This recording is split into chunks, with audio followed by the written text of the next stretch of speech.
Audio Jungle.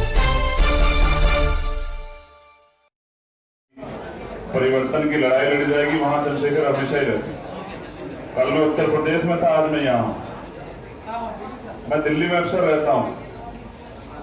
मैंने वो दर्द देखा जब कोरोना में लॉकडाउन हुआ, तो जो मजदूर तबका वहां परेशान था सड़कों पे, जिसके लिए किसी के पास ना सिर्फ सरकार के पास तो व्यवस्था नहीं थी, जिस सरकार की बात हम लोग कर रहे हैं। इन्होंने तो बस मना कर दिया कि बसें भी नहीं है हमारे पास।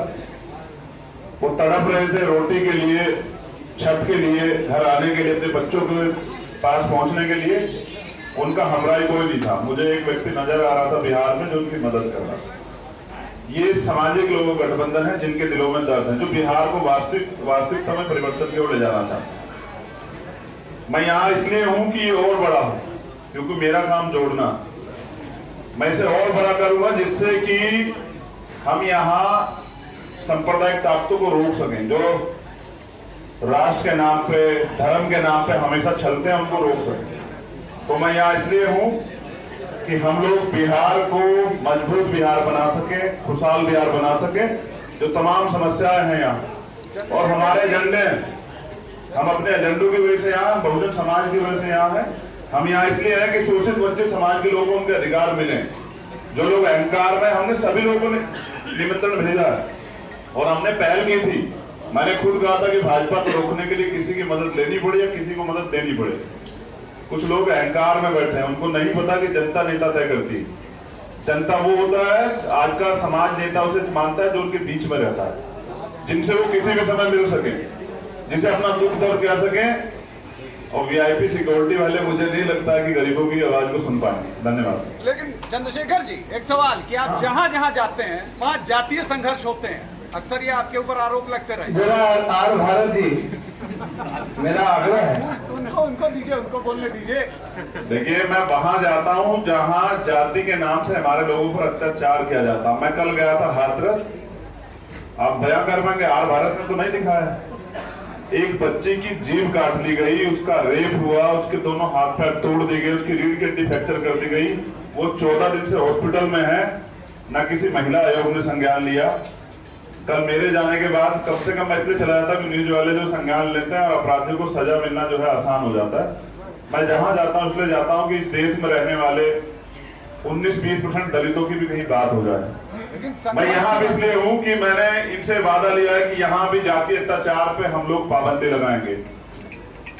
मेरी सबसे पहली मांग यही है कि अगर यहाँ किसी भी अत्याचार तो किसी पे भी नहीं होना चाहिए। अगर जिस वर्ग से मैं आता हूँ, दलित समाज, किसी जाति पे अत्याचार होगा, किसी मुसलमान पे, बैकवर्ड किसी भाई पे, किसी महिला पे अत्याचार होगा, तो हम लोग एसी के कमरों में नहीं सोएंगे, सड़क पे निकल के जवाब देंगे। और हम लोग सत्ता में होंगे तो ऐसा दिन नहीं आएगा। धन्यवाद। एक सवाल है, सवाल ये है कि एनडीए हो चाहे महागठबंधन हो, दोनों जगह सीट शेयरिंग को लेकर विवाद चल रहा है। सर, पीडीए में क्या है सीट शेयरिंग का? सर, क्योंकि 2 दिन बचे हुए हैं, पहले 1 तारीख से सेशन शुरू हो जाएगा। भैया, कोई आप चिंता ना करिए।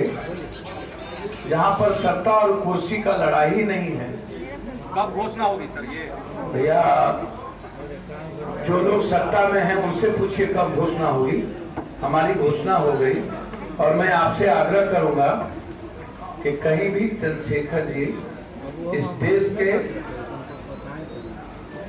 इनकी पार्टी और ये खुद वहां गए हैं जहां जुल्म हुए हैं। ये जुल्म के खिलाफ गए हैं, जुल्म किए नहीं हैं। ये प्रतीक है जुल्म के खिलाफ। इसलिए ये जाति व्यवस्था पर हमला इनका नहीं होता, ये जुल्म पर हमला होता। और किसी को कुछ पूछना? कॉमन मिनिमम प्रोग्राम की बात कर रहे हैं। महाराष्ट्र में भी कॉमन मिनिमम प्रोग्राम लागू था, लेकिन कहीं ना कहीं बिहार में, कहीं चुनाव के बाद वो स्थिति बिहार में ना हो जाए program. Sir, common minimum program पर अक्षरशः पहले ही मैंने कहा है कि मेरा एक मैनिफेस्टो हिंदुस्तान के इतिहास में 30 साल बनाम 3 साल प्रतिज्ञा पत्र, शपथ पत्र के साथ आया हूँ। अब पीडीए का एक कॉमन मिनिमम प्रोग्राम होगा। जैसे इन्होंने कहा कि कोई जुल्म होगा तो हम सड़कों पर होंगे, सत्ता में आएंगे तो नहीं होगा। तो यही कॉमन मिनिमम फोरम है, यही बिंदु होता है। सभी का आ चुका है, बाकी दल मानेंगे आपके राय के? सब आ चुका है।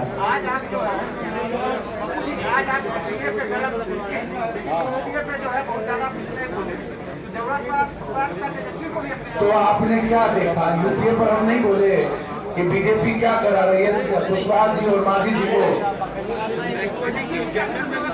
भैया राजद एक अच्छा नेतृत्व के साथ आता है तो क्या दिक्कत है हमको? कहाँ हम किसी से पानी तोड़ते हैं यार, आप चिंता न करें।